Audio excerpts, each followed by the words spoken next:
mengajar, alhamdulillah. Mengajarnya di SD Muhammadiyah. SD Muhammadiyah. Berarti Mbak Maulin itu setiap hari menghadapi macam-macam siswa yang dari berbagai karakter gitu, seperti itu. Otomatis kan namanya juga anak kan terlahir dari rahim yang berbeda, ibunya juga beda, jadi memiliki potensi dan sifat yang berbeda. Sebagai pendidikan kita juga harus punya karakter sebagai untuk mendidik, membimbing sekaligus menjadi pendengar yang baik. Iya. Berarti kalau Mbak Maulin itu berarti menjadi pendidik, kemudian berperan juga sebagai guru BK. Kalau BK itu kan bimbingan konseling, otomatis itu setiap guru menurut saya wajib punya, karena kan sebagai orang tua kedua di sekolah, seorang guru itu harus mampu menjadi seorang konseling yang baik. Misalnya anak punya masalah, punya masih paham sama anak yang lain, kita harus bisa menenangkan, menghibur dan sebagainya. Iya. Oke, di sini saya ingin sedikit menggali informasi dari Mbak Maulin. Dari Mbak Maulin, menurut Mbak Maulin itu apa sih BK itu? BK kan singkatan dari bimbingan konseling. Ya. Sebelum berbicara jauh atau mengenai bimbingan BK, bimbingan konseling itu perlu diketahui dulu sejarahnya nih. Dari bimbingan konseling itu sendiri. Bermula dari pendirian suatu komunitas di Amerika pada tahun 1908, pendirinya itu bernama Franz Person.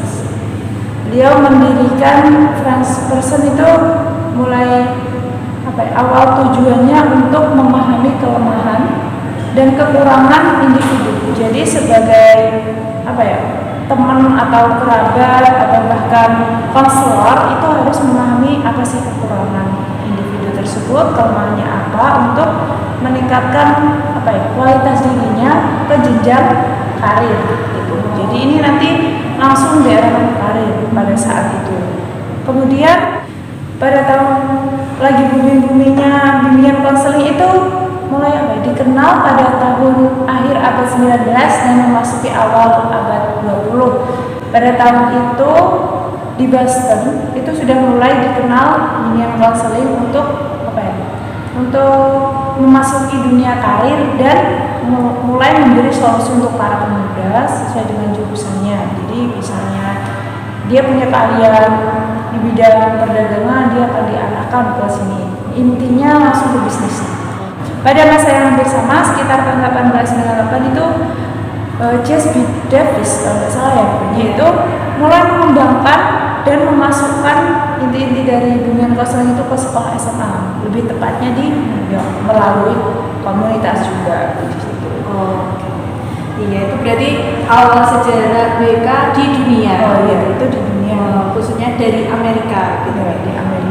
Jadi kalau ada di dunia berarti kita sekarang kan tinggal di Indonesia kan? Jadi sejarah yang ada di Indonesia itu Mbak Maulin bagaimana?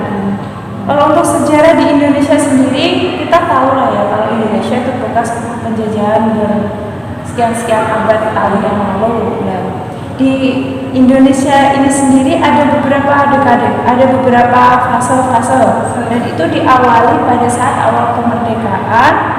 Bapak pendidikan kita Ki Hajar Dewantara itu mulai paham atau merealisasikan wujud dari kemerdekaan. Salah satunya itu pemberantasan buta huruf pada tahun dekade awal, dekade tahun 40-an sampai 50-an. Terus pada dekade tahun 50-an itu sekitar 950 ke atas itu mulai memberantas kebodohan.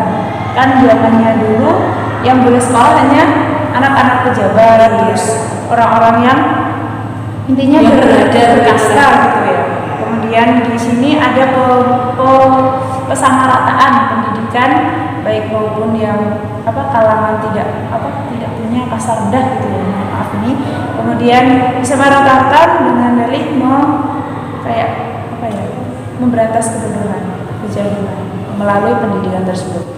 Oke, itu berarti tadi fase sebelum kemerdekaan ya. Jadi fokusnya untuk memberantas buta huruf, karena yang bisa bersekolah hanya orang-orang yang berada gitu. Kemudian muncul istilah BK itu pada tahun berapa sih? Muncul istilah bimbingan konseling di Indonesia itu awal mulanya di IKIP. Jadi di sebuah universitas itu pada tahun 1963. Jadi sudah memasuki era dekade 60-an. Kemudian terus berkembang tahun 1964 sudah mulai memasukkan kayak kurikulum gaya baru di tingkat SMA. Jadi udah mau nyebar ke SMA dari universitas ke SMA. Kemudian dekade 80-an sudah semakin terkonsep lagi, tersistematis hingga berkembang sampai sekarang. Jadi dekade 70 sampai 80 itu untuk pemantapan kurikulum dan jurusan seperti itu. Oke, berarti tadi Mbak Maulin sudah menjelaskan sejarah dari awal sejarah di dunia yang mulainya dari Amerika, kemudian sejarah di Indonesia ini juga lengkap diceritakan oleh Mbak Maulin. Nah, sebelum kita lebih lanjut lagi, mungkin pemirsa harus tahu nih pengertian BK itu apa. Yuk kita lihat tayangan berikut ini.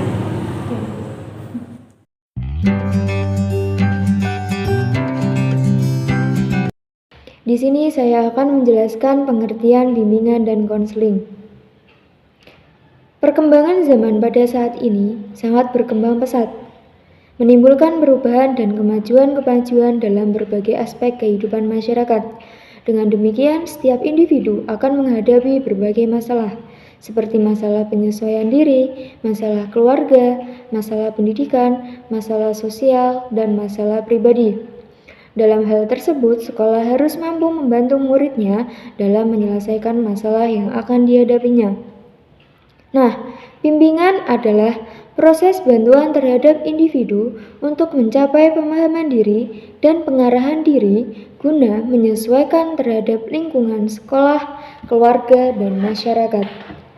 Menurut W.S. Winkel, konseling merupakan serapan dari kata counseling yang dikaitkan dengan kata counsel, yang berarti nasihat, to obtain counsel, anjuran, to give counsel, atau pembicaraan, to take counsel.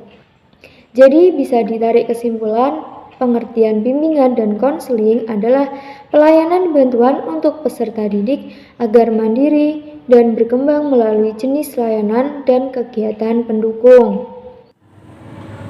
Oke, tadi kan sudah ada tayangan dengan pengertian BK.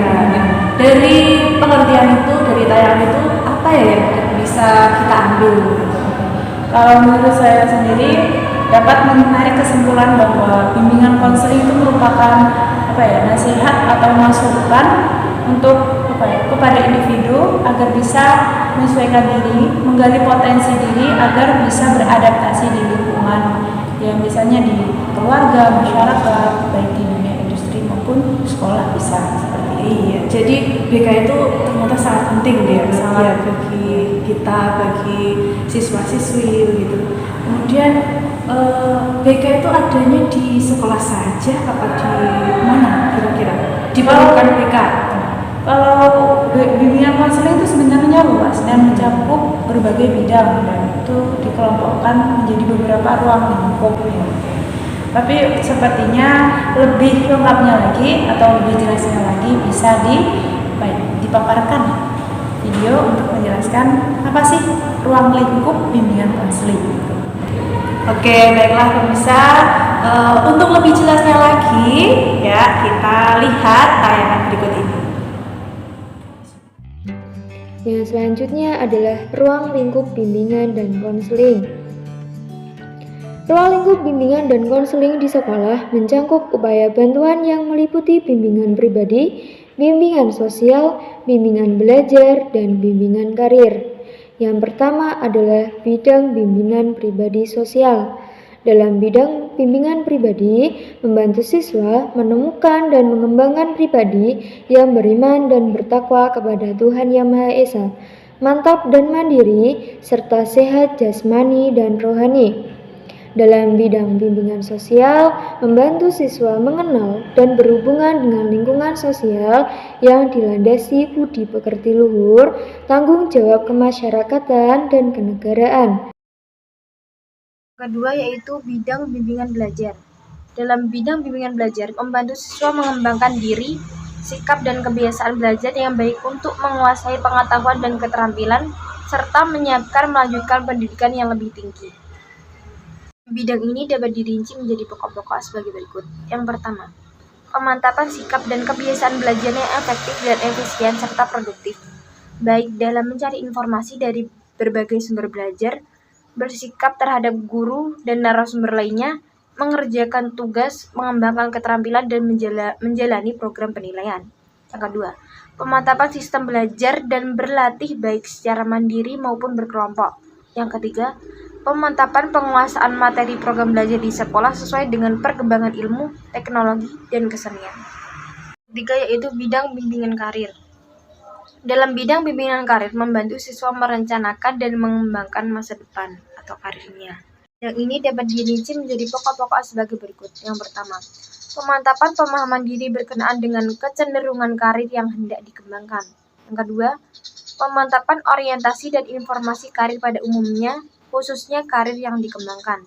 Yang ketiga, orientasi dan informasi terhadap dunia kerja dan usaha memperoleh penghasilan untuk memenuhi kebutuhan hidup. Yang keempat, orientasi dan informasi terhadap pendidikan yang lebih tinggi, khususnya sesuai dengan karir yang hendak dikembangkan. Oke, ternyata bisa kita lihat ya tadi ya dijelaskan bahwa ruang lingkup BK itu sangat luas ternyata. Nah, jadi kira-kira tujuan BK sendiri itu untuk apa sih? Bagaimana sih? Oke.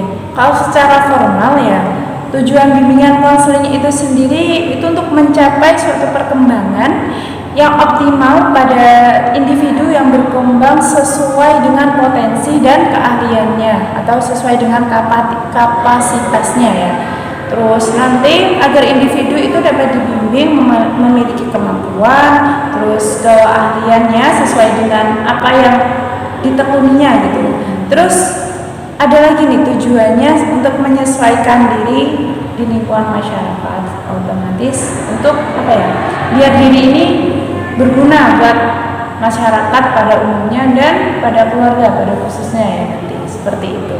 Jadi tujuannya sangat komprehensif menurut saya karena itu bisa bermanfaat di lingkungan keluarga, sekolah, masyarakat maupun komunitas-komunitas sosial yang lain seperti itu. Iya, Masya Allah, hari ini kita sudah berbincang-bincang banyak dari BK.